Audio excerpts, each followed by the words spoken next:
भगवंताला कधी थँक्यू म्हटलं आहे? ह्या गोष्टीनंतर नक्कीच म्हणतात. एका गावामध्ये सखाराम नावाचा भक्त असतो की जो डायरेक्टली भगवंताशी बोलत असतो. त्याच गावामध्ये एक श्रीमंत व्यक्ती असतो आणि एक भिकारी पण असतो. तो श्रीमंत व्यक्ती त्या सखारामला म्हणतो की भगवंतापर्यंत माझा मेसेज पोहोचून दे बरं, की बस झालं आता देणं, खूप खूप दिलं भगवंता, आता बस झालं देणं. आणि भिकारीसुद्धा त्याला म्हणतो सखारामला की भगवंताला सांग की याला किती दिलेलं आहे, मला तर तो काहीच दिलेलं नाही, एक फाटका कपडा आहे अंगावर, तो सुद्धा कधी जाईल सांगता येत नाही, काहीतरी दे म्हणा, त्याला सांग तसं. सखाराम ठीक आहे म्हणतो आणि भगवंताशी भेटायला जातो. भेटायला म्हणजे मेडिटेशनला बसतो. तुम्हाला जर भेटायचं असेल तर तुम्हाला पण मेडिटेशन करावं लागेल बरं. ठीक आहे, आपली गोष्ट सुरू करू. मग ज्यावेळेस तो मेडिटेशनला बसतो आणि भगवंताशी बोलायला लागतो, तो सांगतो की असं असं आहे. त्यावेळेस भगवंत त्याला सांगतो, त्या श्रीमंत व्यक्तीला सांग की तू मला थँक्यू म्हणणं बंद कर आता, मला आभार मानू नको, मग मी तुला देणं बंद करेन.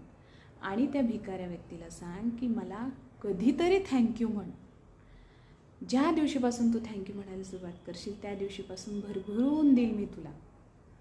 हीच गोष्ट तो श्रीमंत व्यक्तीला सांगायला जातो. श्रीमंत व्यक्ती म्हणतो, अरे कसं नको थँक्यू म्हणू, सगळ्या गोष्टी त्यांनी मला दिलेल्या आहे, प्रत्येक घासागणिक, प्रत्येक व्यवहारागणिक इतकं प्रचंड त्यांनी मला दिलेले आहे, तर मला ती सवय लागलेली थँक्यू म्हणायची, आणि ती सवय असल्यामुळे बरोबर मग तो भगवंत पण तुला देतोच ना मग, असं तो सखाराम म्हणतो. तर मग ते नाही मी बंद करू शकत. मग असं तो म्हणजे तो श्रीमंत व्यक्ती त्याला म्हणतो. मग सखाराम म्हणतो, जोपर्यंत तू बंद करू शकत नाही तोपर्यंत भगवंत पण थांबणार नाही, तो तुला देतच राहील. आणि हेच भिकारी म्हणतो, काय भगवंता, त्यांनी हे फाटका कपडा दिलेला याच्यासाठी थँक्यू म्हणू का मी?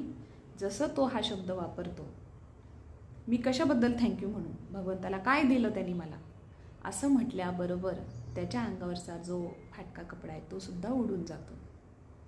यावरून आपल्याला असं समजून घ्यायचं आहे की भगवंताने तुम्हाला भरपूर काही दिलेलं आहे, त्याबद्दल नेहमी त्याला थँक्यू म्हणत जा. जितकं थँक्यू करसाल तितका भगवंत तुम्हाला आणखीन आणखीन आणखीन आणखीन आणखीन आणखीन द्यायचं आहे. इतकं देईल की तुम्हाला वाटेल बस झालं भगवंता, किती देशील किती देशील. आणि जे लोक नेहमी रडत असताना त्यांच्यासाठी जे दिलेलं आहे ना ते सुद्धा वापस जाईल बरं. त्यामुळे please don't cry, always smile and say always thank you.